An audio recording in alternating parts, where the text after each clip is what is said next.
Greetings everyone and welcome back to another episode of Tough Toy Tryouts. If you're new here, be sure to subscribe and set up alerts so you never miss whenever we release something new.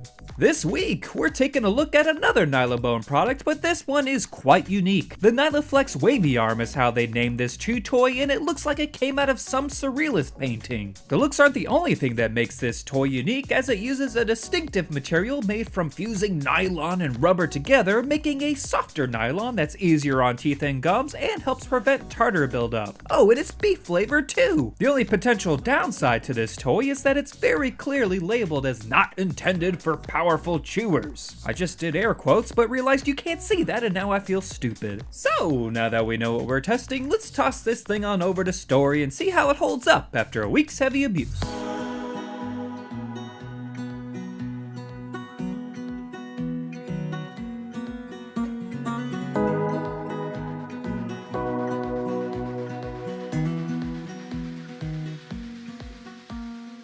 And here it is! Surprisingly still intact, and even better, it doesn't show much signs of wear. To be honest, I didn't think this toy would last the first day, but a week's worth of chewing by not just one, but two dogs, and it only has some puncture marks to show for it. But how did it fare in the ratings? Starting with safety in mind, the NylaFlex receives a 2. While there's no pieces or sharp bits coming off the toy, nowhere on the packaging does it say this toy is non-toxic. And unlike other Nylabone products, the dog can't ingest even a tiny bit of this toy. This means that you'll have to watch for wear and make sure that no pieces are coming off of it, and I would never leave this with Story unattended. Moving on to design, I give this toy a 2. While I like the shape, which allows for games of tug, I'm just not sure which dog this is meant for. I mean, it looks like a chew toy, but it's too soft for aggressive chewers, it's too hard for fetch, and the material might be toxic. The only feature Nylabone really advertises on the packaging is that it's flexible, but what purpose does that actually serve? Next up is longevity, and based on our experience, I have to give it a 4.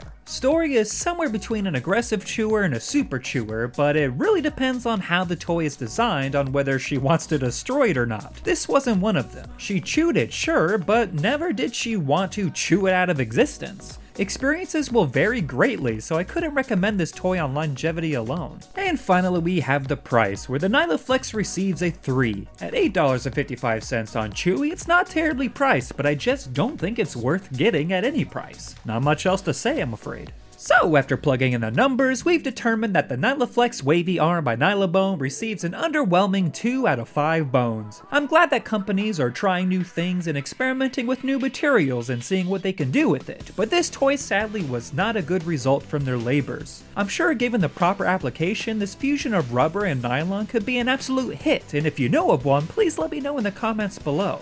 If you're looking for a softer chew toy for a senior dog or puppy, there's much better options out there, including the Bionic Bone by Outward Hound and the Kong Squeeze line as well. And that's where we end this week's episode. We hope you've enjoyed it, and if you did, you can show us by hitting that like button and subscribing if you haven't already. There won't be an episode next week, but there will be a Pet Projects episode, so until then, have a fantastic weekend and thanks for watching.